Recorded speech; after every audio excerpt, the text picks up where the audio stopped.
Hey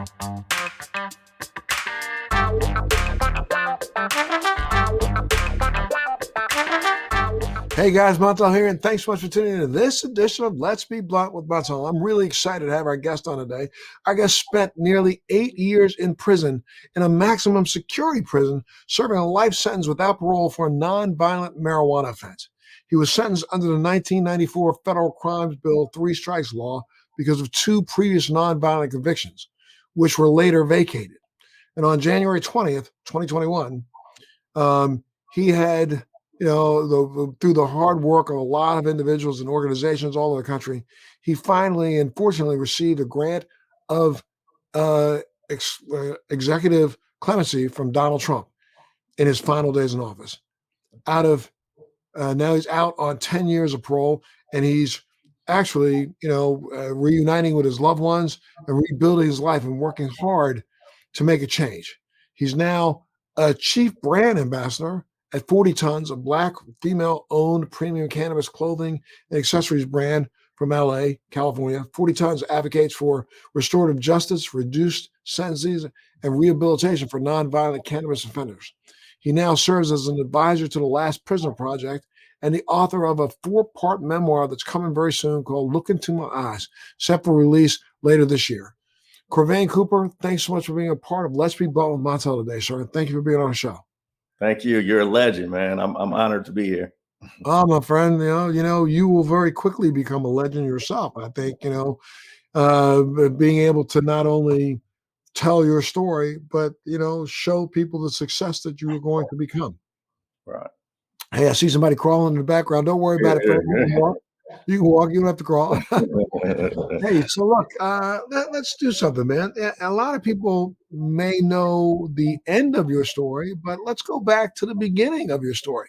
You were born and raised in what, South Central Los Angeles? Yeah. I'm from the east side of Los Angeles, South Central. So when I first, you got to go through the struggle of the 80s. The 80s is not nothing to play with. So you're going through the crack epidemic, and growing up in the crack epidemic, you have to say, do I want to be over here in the ghetto with the rats and roaches in the gang banging, or do I want to go on the other side of the freeway and try to get to the west side, or get to the hills, or get to somewhere else? So that's what's pushing you to hustle. That's what hustle is coming from. The hustle is coming from, I'm trying to get out of poverty. I'm trying to get away from, there's no malls, there's no nothing. There's nothing on the east side to look forward to.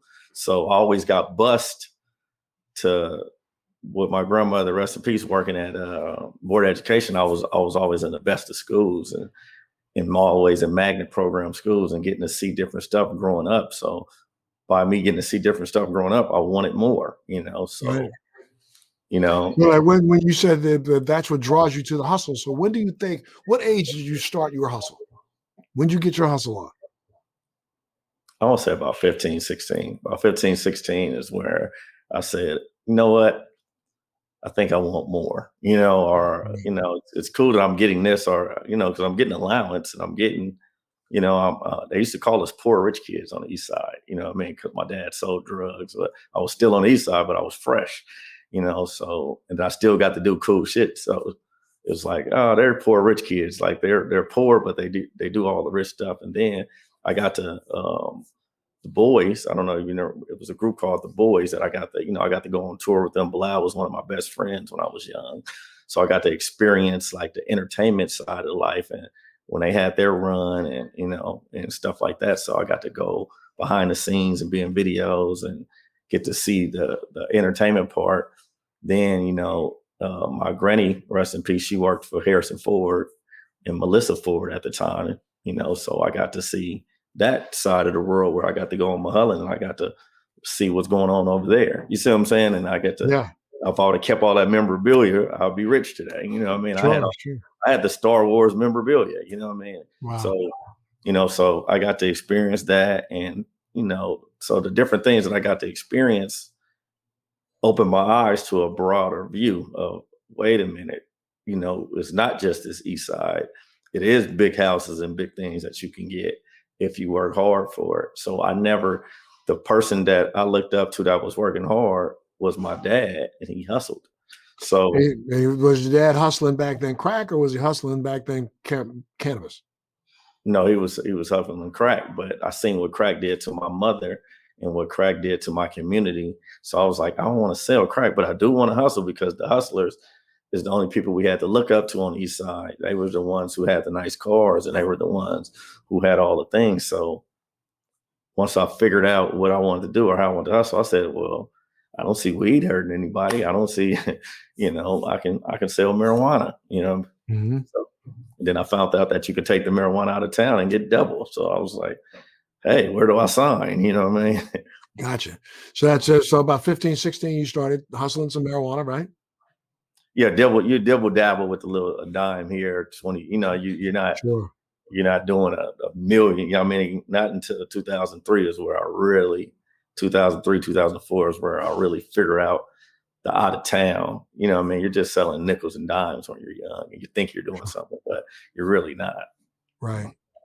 So then, you start growing up and you're in the game, Yeah. and you just said at age 23 that you went across the other side of the freeway, right? Yeah, yeah. You want to go to the other side. You want to try the other side out. Now, once you get to the other side of the freeway, you find out you want to try the other side of the world out. Because now on the other side of the world, if you just pay $1,000 over here, it's worth $2,000 over here. So you get the inflation, and you're like, whoa, I can make that in one day. My 3,000 can turn into 6,000 in one day if I just overnight my package over there. So once you figure that game out, you're never even going to want to sell in town anymore. You know what I mean? Right. So And now when did you first run a rye of the law? I caught my first case. I was 19. I was trying to bust a check. You know what I mean? Like Hmm. when I was young, it was like the forgery and check game. I always wanted to do something where I wasn't affecting anybody. So Right. I never wanted to do a violent crime, but I did commit some crimes, and Hmm. I'm not proud of it. But I want to tell when I tell my story in my book, I just want to tell everybody the truth of what I had to Right. get Of course. to the maturity that I am at today. So started to do the forgery. They slapped me on the wrist and they give me 18 months. You know what I mean? I mean, it could be 3 years. I do 18 months. Then I get out and I said, oh, I'm one of the people that if I got caught doing that, that's over with. I'm not doing that anymore. You see what I'm saying? So Gotcha. then that's when I get full fledged and say, I think I'm gonna sell marijuana in Got it. 2003. Yeah. So 2003, and so you jump into the game both feet, selling marijuana, doing I had to well, start from scratch again, right? so I had to start from scratch. So me and my boy started with an eighth, you know what I mean? And then we flipped it. Then after we flipped it, we go to the ounce, and then we kept going. We were kind of like like I guess the logistic delivery crew for the bigger drug dealers, for the Right. big weed dealers at the time. Like Sure. I would deliver it to you. I don't care if I got to drive 100 miles or if you want that ounce, I'm coming to deliver it to all the people. And they're smoking ounces, so they can afford to smoke ounces at the time, which was $300, $400 for an ounce at the time. And I would deliver them for them. So then once we're delivering the game, of course you're going to ask questions on how do you have all this extra money to just buy this weed? And they're like, man, you got to send it out of town. Then you learn the out of town game. And then that's what gets you to the 40 tons. And that's what, Right. that's how you can get to 40 tons. You can start Right. small and gradually grow your way up. But this is where 40 tons. See, this is the brand. This is where it's the heart of it, and it's the Sure. core of it. But you got to start from the bottom and climb your way up. But we're breaking the chains of injustice. That's Corvain Cooper is the chains, but we're trying to break the chains of injustice because this still going on. I got my boy Parker Coleman that's still doing 60 years. You see what I'm saying? In, Yeah. in prison right now today, and Luke is still serving time today. Like they're still buried away, and Dame and everybody else, and Rashid. They have a lot of people, and Raphael that's doing life. You feel me? It's still going on. Just because the chains got broken with me, they're still in bondage, and there's 40,000 more that's just got cannabis crimes that's locked up. So it's like, who's going to stand up for it? And I'm like, well, they had to use me for a purpose. It has to be a purpose while I'm here. I just was Sure. serving life 70 days ago. You see what I'm saying? So it Yes. has to be some kind of purpose, and somebody has to speak for the voiceless, and that's what 40 tons is about. Well, gotcha. But I want to kind of just keep painting this picture of you growing up and growing into the game. So Yeah, now you're moving up, right? And you started off small again, started selling out in town, then you moved across the freeway, and then you moved again, and yeah. you started selling. And then when did you catch your second case? I caught the second case. By the time I had a good run, I can't lie, I had a good run. I catch the marijuana case in 2009. So in 2009, I catch the marijuana case, right? So boy, I get caught with the pound of marijuana in the car, but I'm really taking it to my mom. I'm leaving the Laker game, and I'm foolish. I'm foolish. I got it in the trunk for no reason. I got girls in the car and everything, but I'm like a stand-up person. So I have people in the car, so they ask who is. I'm more of a stand-up person, so I'm going to say it's mine. I'm not going to make everybody go to trial or act like I don't know that it's in the trunk. So I say it's mine, and this is before the AB 109 Act in California, but I got the forgery and stuff going on. So Mhm. they tell me that you driving and trafficking, and and give me a case. So they say, cause I have money in the car, so that if you got the weed and the money, that makes them take the money too.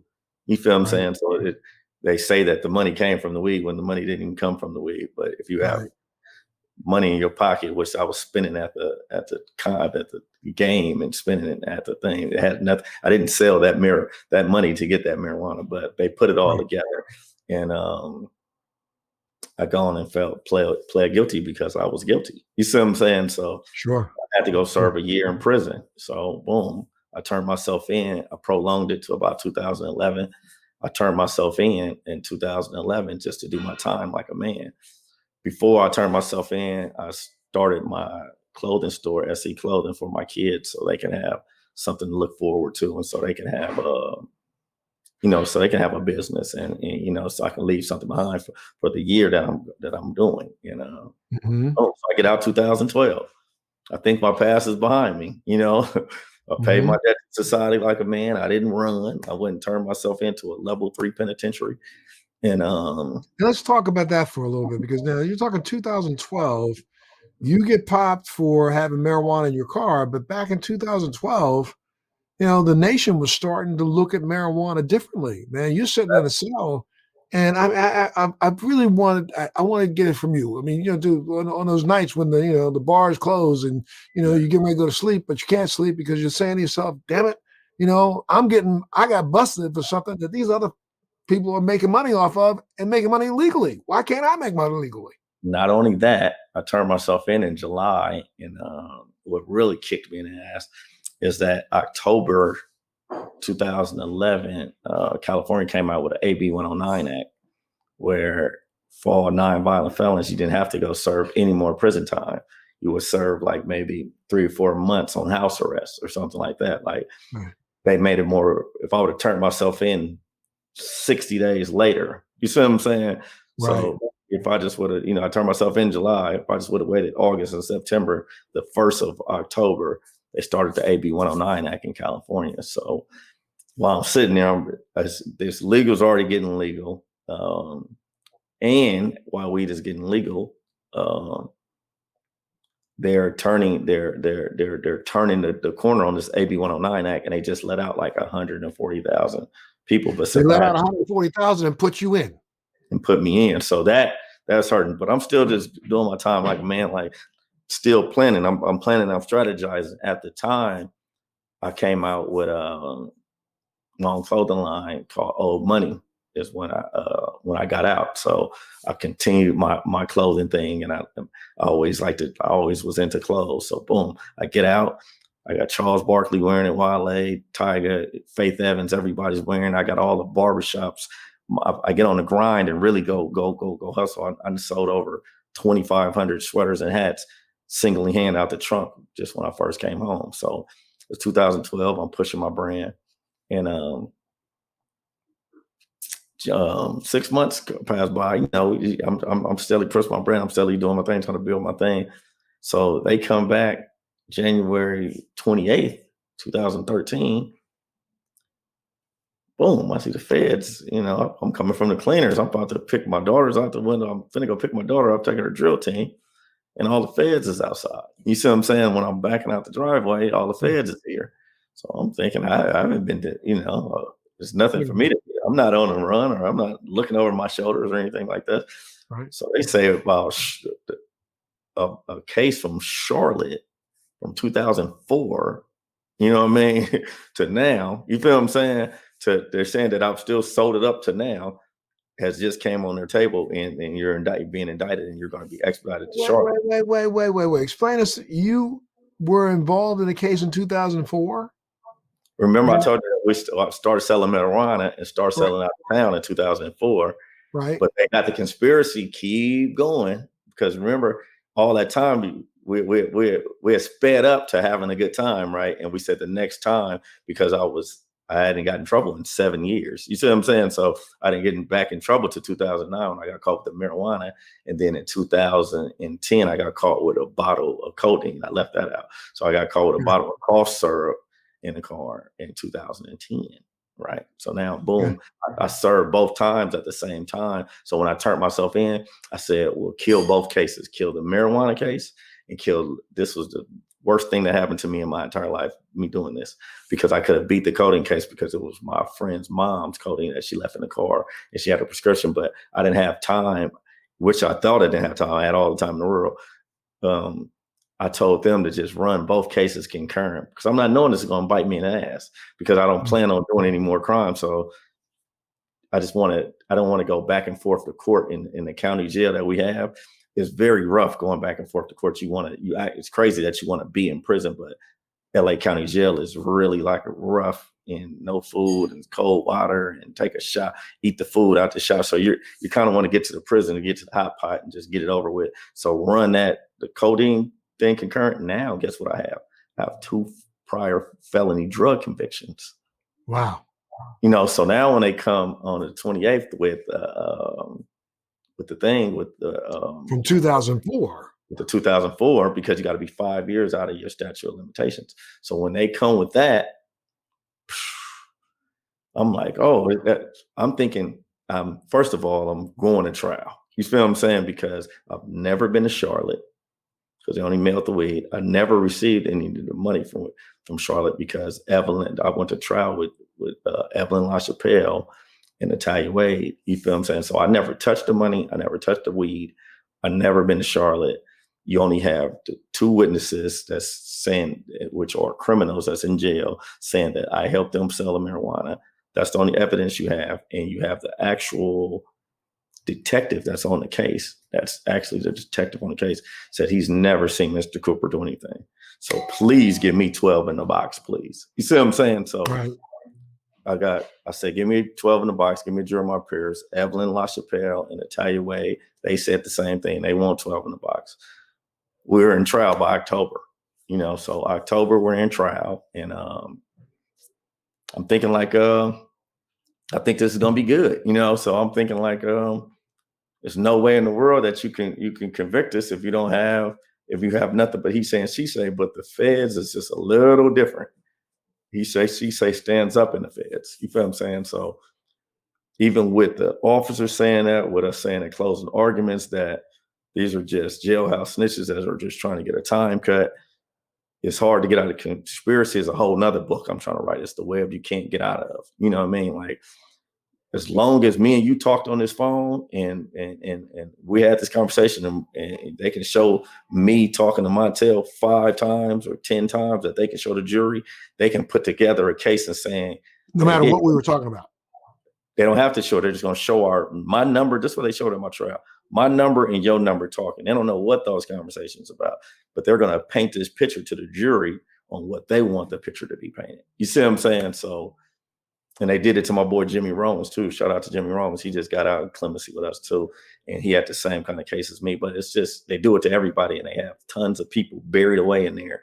And I accept 10 to 15. I just already talked to 3 people in prison today. I talked to 10, 15 people a day in there, you know what I mean, and send them pictures and money and stuff like this to help build up their selves, because I know what they need. But it's a tough thing, because you can't get out of it. So we're all found guilty. Me, Evelyn, and Natalia was all found guilty October 18th. Yeah, I think, it's October 18th, 2013, and you can Google that in Charlotte, Mecklenburg County, and Charlotte Observer, and that's where the 40 we was guilty of 40 tons. So I said I was always going to use that to build me back up. The same thing that took me down. I said that's the same thing that I'm going to use to build back up. So I was convicted of 40 tons, and it was a day to remember right there. You heard that gavel come down and that 40 tons conviction, and then he said life.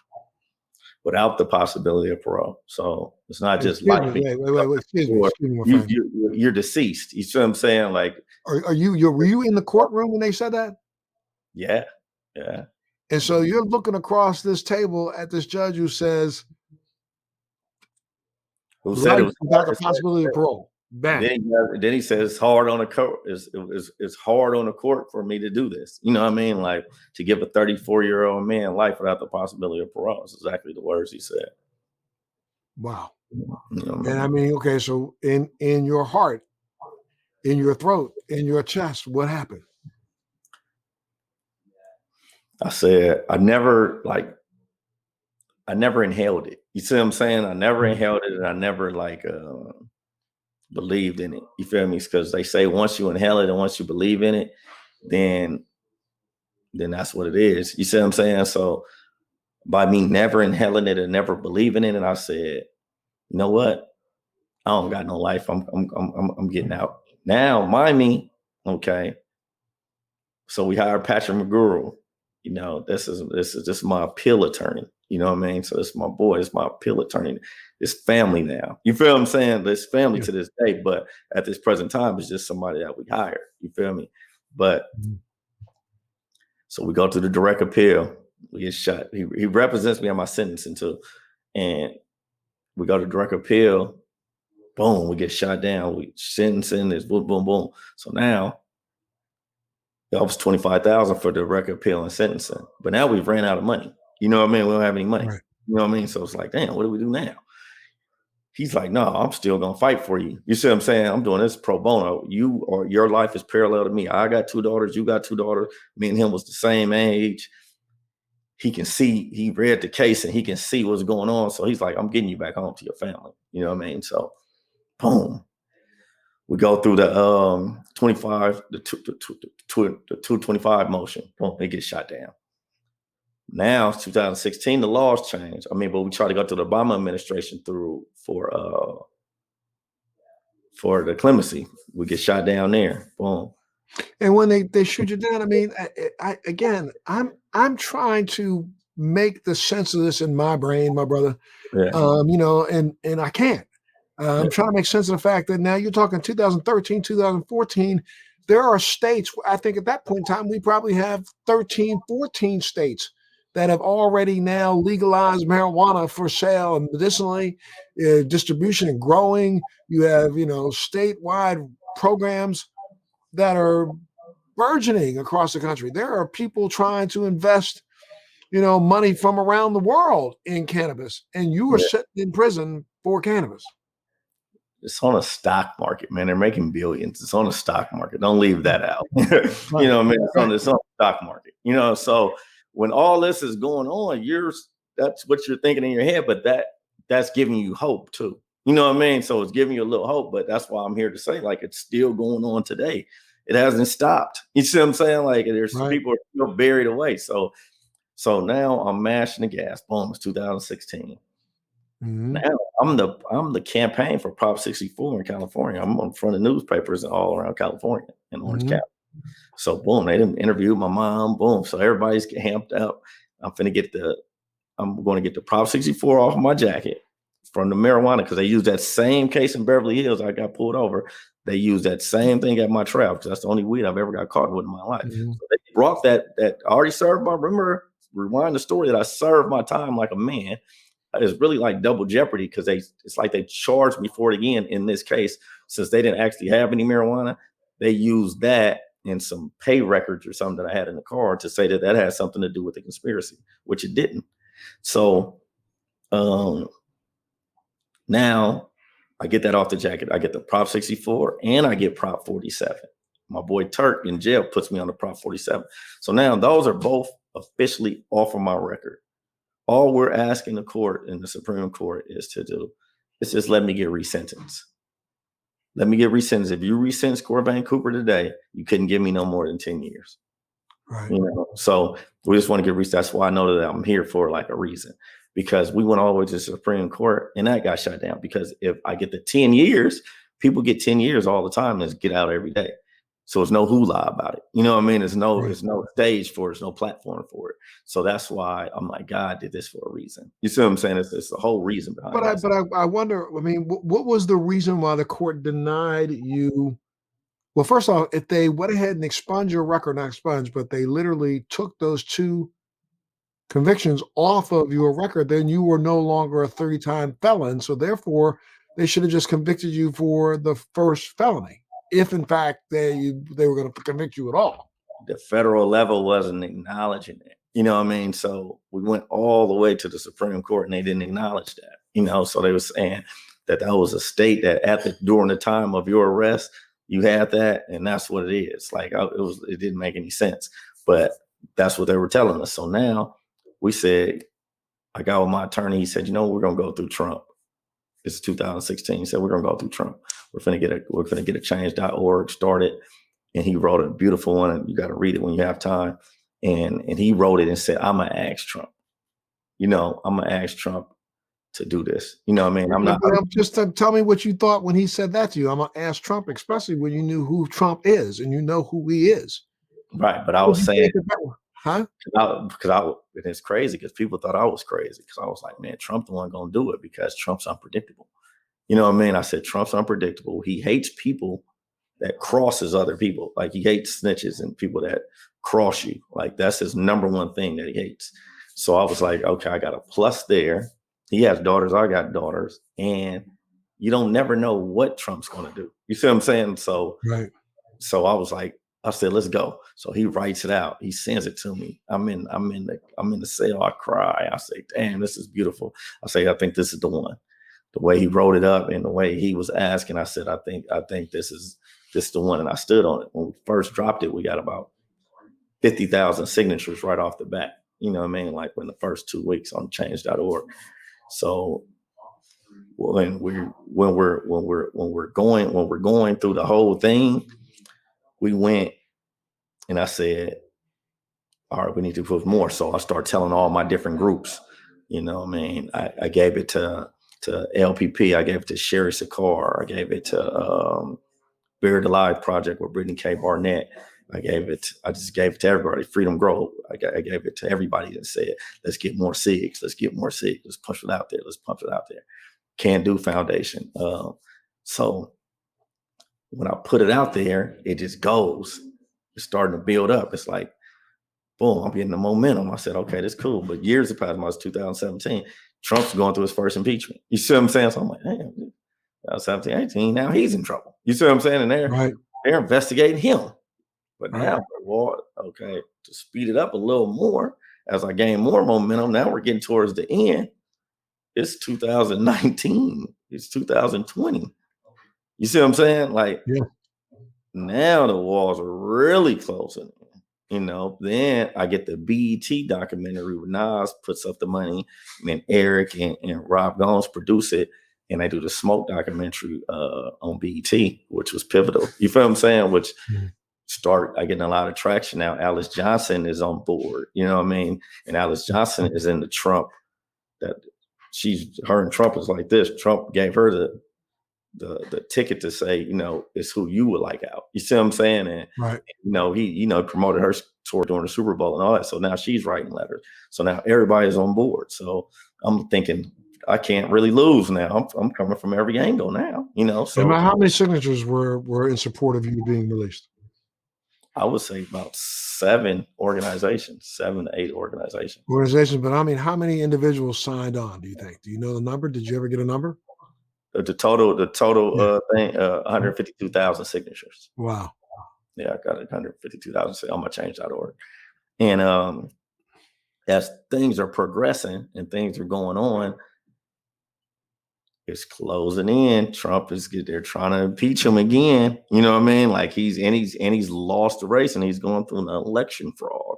And he's going through an impeachment of his second impeachment. So now I'm like, whoa, you feel what I'm saying? But I'm still standing strong. I'm still like, I leave when Trump leaves, is what I told the people in the jail. Now, mind me, I'm on lockdown because I'm at a maximum security prison where 8 people just got airlifted. You see what I'm saying? So it just was a riot. So we're on a 90-day lockdown while all this is going on. I can't physically sit. We got to look out the door and watch these things from the TV.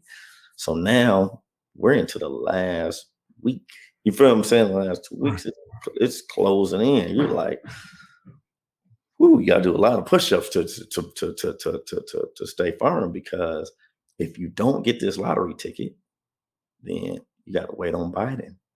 You know what I mean? You got to wait on Biden. And everybody's blaming Biden because he designed these whole laws, and we don't want him to forgive for the laws that you started. You know what I mean? The law, the bill that you signed is the reason why we're in here buried alive. You know, so we're like, okay. But then again, when you're waiting on the clemency in a position that I'm in with a life without the possibility of parole, they're not doing clemencies when Biden gets in office tomorrow. He's going to do clemencies when he leaves office, if he's going to do any, you know. So if he's do any, he's going to do it in 4 to 8 years on however long he's in office. And you've already, at this point down there, you've been in there for what, 7.5? Yeah, it's really with them adding the I say 9, you know what I mean? Because I got locked up the day on the 28th and they let me out on the 20th. You see what I'm saying? So that's 8. That's 8 years. And then the 1 year that I just served for the same marijuana that they charged me for again. I was only out for 6 months. You see what I'm saying? So they came back and used that same Beverly Hills officer, that same weed, at the same trial that I went in the feds, same state case. They used the same thing, you know. So I always say 9 because that's how much time I was gone for the marijuana. So when it's closing in, so we're on the last day. So now I'm listening to NPR and we're watching CNN ticker on the bottom of the ticker and there. And I would yell downstairs because you can't see. So you have to ask somebody in a bottom cell on what's going on downstairs on TV. So I scream down. I say, hey, you see my name yet? They said, no, they see Harry O, Lil Wayne, and Kodak, which I got love for all 3 of them. My dad hustled with Harry O. Lil Wayne used my car for a photo shoot in 2004. And Kodak gave me a shout out in one of his songs. So I'm happy for all of them. You feel what I'm saying? So I'm happy for them. You feel what I'm saying? And I'm like, damn, we're gonna see my name. You know, at this time I got the momentum. On December 29th, my attorney was just in the front cover of New York Times, Patrick McGuru, stating to Trump that how you gonna let your friends out, but you gonna leave Corvain Cooper in here? This made front page newspaper, New York Times. You see what I'm saying? So when you're seeing stuff like this, it's like the name is in rotation. You know, they just did the BET doc, November 18th, Smoke documentary. I'm like, if I don't even know if I'm even gonna get a push like this with Biden. You feel what I'm saying? I don't even know. Do I get the same push, the momentum that I have? Do you get the same momentum that you have? You feel what I'm saying? It's like trying to win a championship. Are you gonna have the same people on your team? Are you gonna be able to shoot all these shots and make these baskets? So we're on the last day, you know. So once we get there, I still don't see my name. It's about 11:38 at night. I go to sleep and say, I'm just gonna call it a night, man. It's just what it is. I gotta, you know, get my mind mentally ready to do this time. You feel what I'm saying? Because they haven't said my name on NPR. They're saying the names. It's 11:38. Why haven't they every hour on the hour they're showing who got the clemency? So I get to in the morning, we got to get locked up and get chained up to go to shower. So you got to put your hand through the tray slot and go to the shower. So I'm walking down the tier. I look to my left. The TVs are on the wall. So when I look to my left, I see Trump getting on the helicopter. You know what I mean? So I'm like, damn, helicopter. It's not like he's gonna sign it when he's on the helicopter. You got to mentally be ready for this. So then Trump's getting on the helicopter, and on the other TV, Biden's getting inaugurated in. So I'm like, damn, this, you know, I put in a lot of work, you know what I mean? Like, damn, like I can't believe it, but the walls is closing in. But my boy from DC, he screamed out his cell and he say, man, you know, you in Louisiana, man, you know, the paperwork gets kind of messed up around here because they be kind of slow on the paperwork, man. Keep your head up, man. You out of here, man. We got faith in you. So when I walked to the shower and walked back, I'm in the cell for maybe 10 minutes. So now they like counselor on the range, counselor on the range. Now the counselors never really come in. This is a lot. We're on a severe lockdown. You feel what I'm saying? So then not only did he come in the building, he opened the door. That's a breach of security because you just remember we just got handcuffed to go to the showers. We can't even walk to the showers by ourselves. So why would you open our door? You feel what I'm saying? Being my cellie looked like, well, he put the key in the door for us. You know what I mean? So he like, man, Cooper, he like, you got 5-10 minutes, pack your shit up. You got to get out of here, man. You got immediate release. So I'm like, so I'm just stunned. So I'm just giving stuff away and running. I go by everybody's door, tell them walk by faith, not by sight. You know what I mean? Now I'm just so amped up. I'm screaming. I'm just like, oh man, it's really happening. I call my mom's, right? So when I call her, I break down. So I didn't bust down in the counselor office. I'm crying. So she's like, what you crying for? Ivanka Trump just called me at 12:30 and said, you're getting out of here. You see what I'm saying? Said you're out of here. I said, no, mom, these tears of joy. Like, you got to really have some real faith. And then for the person to put that on their heart at that time, I know a lot of people say this and this about Trump, but to even care about that with all the stuff he had going on personally, you feel what I'm saying? To be going through election fraud, to be going through impeachment, to be getting picked at and blamed at for everything, to even care about little old me to sign a paper at 12 o'clock. And be the last second shot. It was just. That was like the last one he signed before he got in that helicopter, right? He already got in the helicopter. You know what I mean? So he signed it before he got in the helicopter. I'm on Central Time over there, so it was about 6 a.m. when I see him on the helicopter. Once you see him on the helicopter, it's over. He's waving his goodbyes. It's over. If he haven't signed it at 12, that's it. You're not going to see him no more. He's going to Mar-a-Lago. You know what I mean? So you know, they had to go through the paperwork process and it all went through, so God is good. And I'm here today because of that. I hear the emotion in you right now when you talk about just how it felt that second, because you're running by telling, screaming, and giving everything away. But brother, I mean, you had to like sit down that night, first night out of a cell. What went through your mind?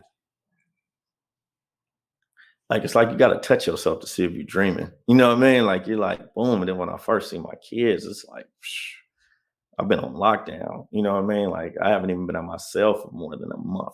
I mean, it's crucial stuff going on in there. You know what I mean? I've seen 7 suicides and 8 murders. You know what I mean? Like, so the stuff that I've seen and physically been through, I wasn't at a day camp. You know what I mean? Like, I was, it's still going down in there today. They still calling. They still writing letters, and, still stuff getting participated in today, so it's not a joke. You know what I mean? It's not a joke to put somebody in those kind of predicaments, and God did it for a reason, because I left. I don't have a scratch on me, and so I've seen a lot of things happen to a lot of people in there, and God, I think, chose me for a reason. I got to use it as a purpose, and I've been working ever since, every day. I haven't had no days off since I've been home. I've been working, and I've been pushing the 40 Tons brand. And I'm just now they gave you 10 years probation, though, right? This morning, I just came back. I had to get up to make this interview. I had to get up at 6 and go downtown and go piss this morning in a cup. 6 a.m. this morning. You got to call a number every day at 5 o'clock. And, I haven't even been able to go to Vegas. You got to call and make an appointment just to go 4 hours away to Vegas to go see your dad. Or my girl lives in Oakland. You feel what I'm saying? I'm in LA. So to go see my girl in Oakland, I have to make an appointment to just go inside California. You feel what I'm saying? Like, Oakland is still in California. I can't even just go to Oakland and see her own significant other. Right. And now how, and just help me with this, because if you're on probation and they're making you do your analysis, random, how can you participate in a cannabis company in any way, shape, or form? Because that's still a federal violation. Right. Right. So that's why I'm a brand ambassador. That's why I'm a brand ambassador of the brand. You feel what I'm saying? It's just, you can't do any plant touching, you can't smoke, you can't do anything. It's like you're double in jail. But that's why I want to break. You see that's why I'm trying to break the chains of injustice, because even when you get out, you still have the chains of injustice still falling. So how can I promote this drug and be one of the people that stood on the corner and stood in the rain and sold it in the projects and really sold it in the trenches and risked my life to sell this, but I can't be a part of it. That's kind of like a slap in the face within itself. Right. I mean, it just seems so crazy to me that, again, especially when you look at, you hear all of the discussions, you even hear the way I talk here on, let's be blunt, man. I mean, it's way past time that, this current administration and even the former one. And I appreciate it. I would not disparage, President Trump for you, ex-President Trump, former President Trump. I won't disparage him to you, because I mean, he literally, saved your life. Did he? However, even under his administration, and they passed the Farm Bill under his administration. He knows the viability of hemp cannabis. And it blows my mind that his administration didn't. I think if he had taken the reins and passed some sort of marijuana legislation before his term was up, he would be the president right now. I really feel that very strongly. And it's the same thing. It probably will be what ends up keeping Biden around, because he's going to realize at the end of his first 4 terms, unless he passes something to do with cannabis, he's not going to be around for the next 4. Right. Then it's not looking good. Like, you're firing people in the White House for dealing with cannabis like that. Come on. I mean, like, when he did that, I was like, whoa, hold on. But people don't remember that 6 months before he was elected, he had the nerve to say that he still thought cannabis was a gateway drug. Yeah. And all he and his vice president has talked about has been decriminalization, which is bullshit. I mean, let's tell the truth. I mean, don't tell me that I'm taking a medication and I'm still a criminal. Even if you say that my criminality is just a misdemeanor, I'm not a criminal because I'm medicating myself, trying to heal what's wrong in me. We got to get out of this entire stupid ass mindset of criminality. This is not a criminal thing. Taking what, I say it often and people don't like to listen to me when I say it, and they think I'm crazy. But, if it was good enough for the baby Jesus, it's good enough for me. Yes. And we know that's how long it's been part of mankind's society. I said that in my closing arguments, that in my closing statement, I didn't bring this thing here. This thing was already here when I got here. It grows about the ground. It's a plant. You know what I mean? Like, I didn't bring it here. You know what I mean? Like, it was already here when I got here. And was being used for close to 4,000 years, 3,000 years, been listed in every cornucopia and pharmacopoeia of medicine since man was writing. So it's really ignorant. But now you are a brand ambassador for a product that imprisoned you, that if you touch in the wrong way, you can end up touch period. Right. Can't be around touching it, period. Are they holding you accountable for promotion? No, because they're just using my likeness. You know what I mean? It's just like the same as as Nicki Minaj with Fendi. You feel what I'm saying? It's a licensing deal. It's just a licensing deal. You know what I mean? Really, I'm selling you my sticker. Really, you can buy my sticker and put my sticker on your product. And you bought the sticker from me. You didn't buy anything from me but the sticker. Mm-hmm. Yeah. So, I mean, now, are you getting an opportunity? Well, tell me about your upcoming memoir. That's going to be done in documentary form, 4 installments? It's going to be 4 installments, but it's going to be in book form. It's going to be in book form. Mm-hmm. And hopefully people read the story and want to get the next one and want to get the next one and want to get the next one. And we'll see how far it goes. But I believe it's a page turner. I didn't hide back anything. I don't want to be judged. I want people to know that before I became 41, I was 16 years old, and then I was 17 and 18. And I had to go through certain things at these different age groups that allowed me to grow. You feel what I'm saying? And allowed me to be a man. Has anybody approached you, my brother, about doing shoot, this is to me made for Netflix. This is made for as a multi episode dramatization. Has anybody approached you about that? I got a few approaches, and we got one from Gil Bellows, but I didn't want to. I don't want to sell my life rights. You know what I mean? Like I don't want. I've seen the life rights, and that did it right there. That turned me off right there. Like I've always been independent. You know what I mean? My whole Sure. life, so I will get out there and I can sell. I think I can sell 40, 50,000 out the trunk. You know what I mean? I think I can go place to place to place. I'm not lazy. I get up and work. I've been up since 6 this morning. I've been up looking at the stocks. I've been up. I want to use the bathroom. I went. You know what I mean? I've been there and back. I got a funeral to do in an hour. You know what I mean? Like I'm up doing it. So I've already slept for 9 years. So if I got to go put in the man hours to go do it, then that's what I'm going to do. Gotcha. And you'll get it produced yourself. Well, I mean, again, I think even in that world, anything we can do to help you out there, I'd like to Yeah, say, get a right deal coming across the table. It was just you asked me about any deals, and that deal came across my table, and I was like, I don't know about that deal. I'll wait to the next one. And it was a few people called and was interested, and then my other boy works for HBO. He was saying that the Hughes brothers would like to come out of retirement and do something because they like these type of stories, but it's different things. It's different things, but I'm just waiting for the right deal to come across the table that matches with what I'm trying to do. That. Sure. Well, I mean, if you want once we finish this, we can talk a little bit, but I could probably go out and see if I could, conjure up some people who would be interested in putting the right thing on the table and talking through how to do this, man. Because I think it's a story that needs to be told. It's a story that needs to be told right now. Yeah. Not 5 years from now, but right now.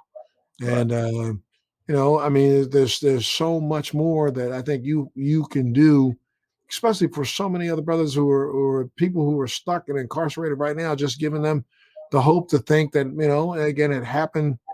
That's what they say every day. They say I'm giving them hope. They say, you know what I mean? Like the guys is like, man, you give us hope, man. And here, like, I'm talking to them every day. I'm tied to the streets. So I'm trying to tell the people like 40 tons, I'm the real deal. We're the real brand. This is not a fake 40 tons. That's what the conspiracy was.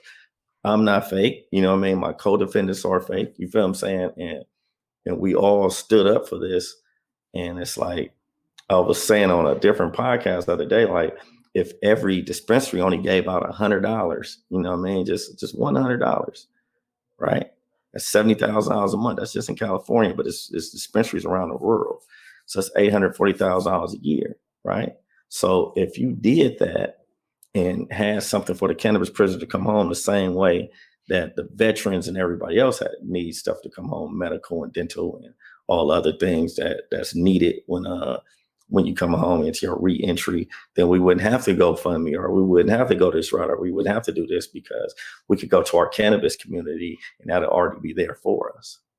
Well, I mean, there's no reason why the cannabis industry can't do that. But I've talked about that until I'm blue in the face of the fact that, we spend so much time on that. Part of the problem is that this industry has just turned so cutthroat. You know what I mean? Everybody's trying to stab somebody else in the back to take one step forward. Where, honestly, it's going to take all of us to that old saying of the rising tide lifts all boats. It's going to take all of us to raise up rather than just one or two individuals.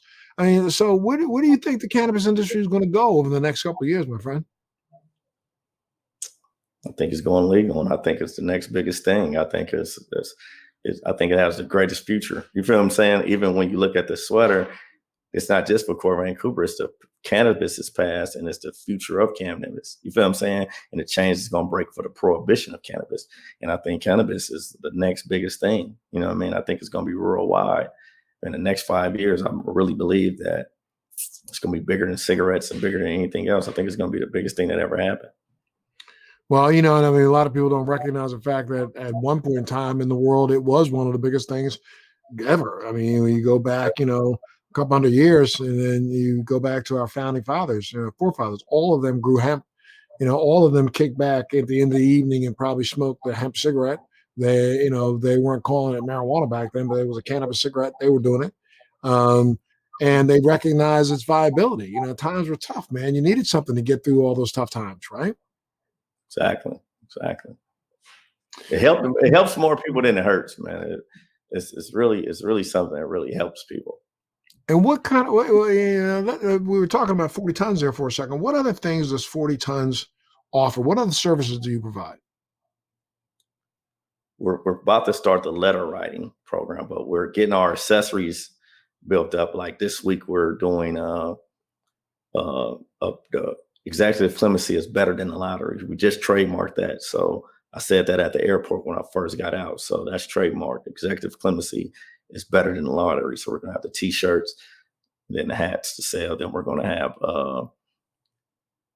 it's just because someone carries well doesn't mean it's not heavy. You feel what I'm saying? Because away. So just because we carry, just because it look like I'm carrying it well doesn't mean it's not heavy. And that goes for me, Evelyn, and Natalia. You know what I mean? Because Evelyn almost committed suicide during her first stays when we first got found guilty, and Natalia almost died in there because she had lupus. You feel what I'm saying? Mm-hmm. So shout out to them. I was the strong women that went to trial with me. You feel me? So, and then I had to carry that on my way of me involving them into the problem and getting them involved into it, laundering the money for me. So I had to carry all the weight of that along with leaving my kids, leaving my mom, leaving my sister, losing my granny, losing my uncle, so losing people in there and her losing her stepmom and all that, that all I had to carry all that weight on me. You feel what I'm saying? So just because someone carried well doesn't mean it's not heavy. That's our motto at 40 tons. Are they still in right now? No, they're out. They're out too. Okay. Yeah, they're out. So me and Evelyn is actually dating now. Okay. So it's it turns into a love story now. But the next thing is that we started the thing. Parker Coleman, right now we're focused on him. He's like the top one. So we just got him some glasses. So that was $600. So he needed glasses in there. And we did I send money on different people's books. You see what I'm saying? Like the proceeds. Let's say if we made $2,000, I might put $500 towards this person needs 100. This person needs 100. This person needs 100. So we're just doing that. Then I'm on the board of LPP. So yeah, let's talk about your involvement with LPP for activists. Yeah, talk a little bit about your involvement with LPP. I've been working with them. Yeah, so they're great. They're great. LPP is great, and they got a fellowship thing going for me, so I can project more and work on my book and do more things. So we're locking the fellowship thing in, and I want to really be in charge of marketing for LPP, so I can show all the stories. You feel what I'm saying? All this, all the things that they're done for people. You feel what I'm saying? How they do stuff for you while you're in jail. You know what I mean? Like my kids got to stay in private school while I was in jail, and Evelyn's kids got to as well. Like they raised money for that where they could stay in private school.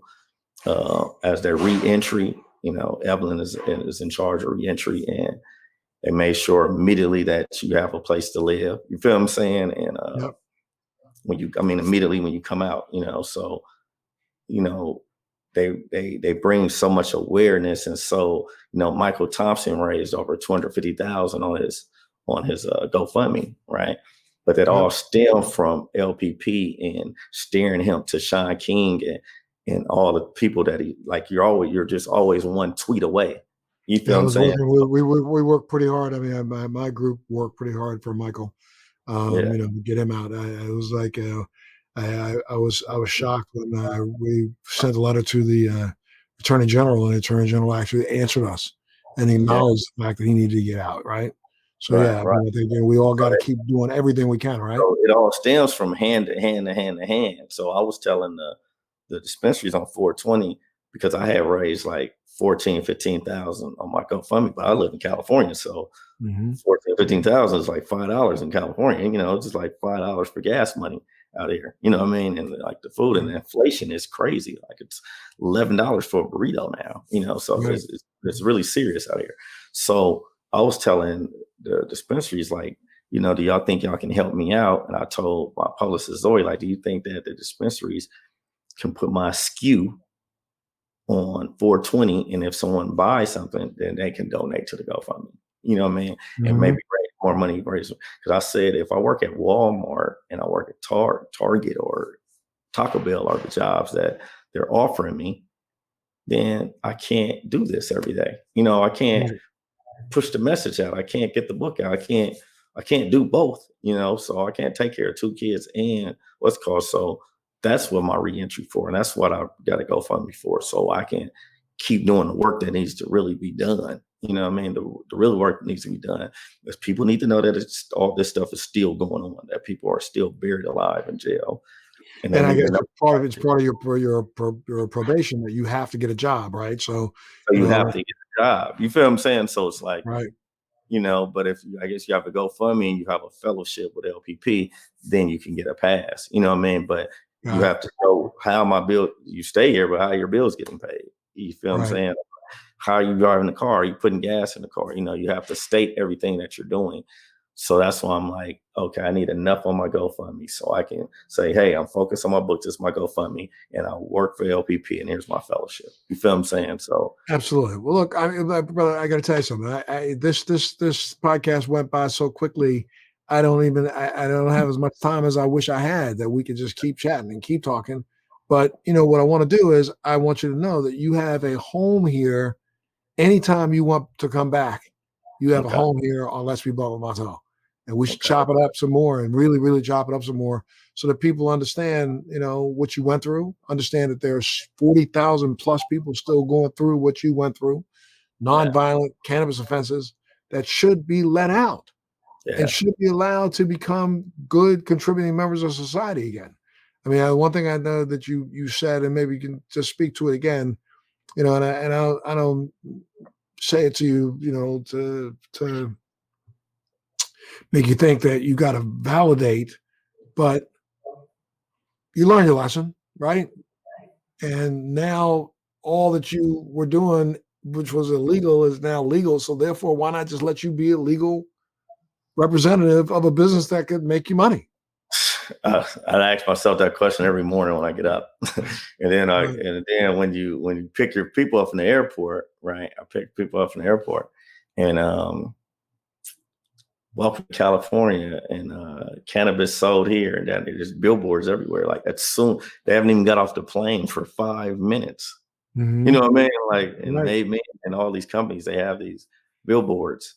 As soon as it's like, welcome to this cannabis arena, and it's a lot. Yeah, it's a lot taking, and to have to step the back seat when you're like, man, I gotta take a back seat to something. I don't feel I started it, you know what I mean, or feel that I was like the pioneer of it, but you're part of the reason why it exists. You know what I mean? I'm like, I sold a lot of marijuana, you know what I mean? So, I had to risk my life, and you don't know if you're going to go into this room one day and this person's going to rob you or whatever it is, you know what I mean? So sure, I stood up for the plant, you know what I mean? I mean, you've faced a lot of obstacles since you've gotten out. Yeah. But I know that what has been the best thing, first thing that comes to mind, best thing of being able to be released and getting out of prison? Was it seeing your kids? I would say the kids and my mom, seeing my dad, just seeing my family, you feel me? And just seeing the people who was there for me while I was gone, you know what I mean? Who really took up for me while I was gone. You see what I'm saying? Like, to see them and like on the other side of the wall, and I know that you was there for me while I was on the other side of the wall, and to see us here today, it was like, I think that's one of the biggest things. Okay, my friend. Well, look, again, I tell you 100%, you have a home here whenever you want it. So just let me know, and I'd love to have you back, because there's so much more of your story that I didn't get an opportunity to talk about that I want to talk about. And I think there's so much more that people need to know. There's so much more they need to hear from you, and we should chop it up as much as we can. Okay. Yeah, let's do it. Let's do it. Well, I want to thank you all for tuning in for this edition of Let's Be Blunt with Montel. Mr. Corvain Cooper, we wish you much success, my brother. And, we're going to be talking, okay? Yeah. Thanks for joining me on Let's Be Blunt with Montel. Please make sure you're subscribed and hit the bell to be notified when new episodes post each week. We'd love to hear your feedback also, so please send us your comments.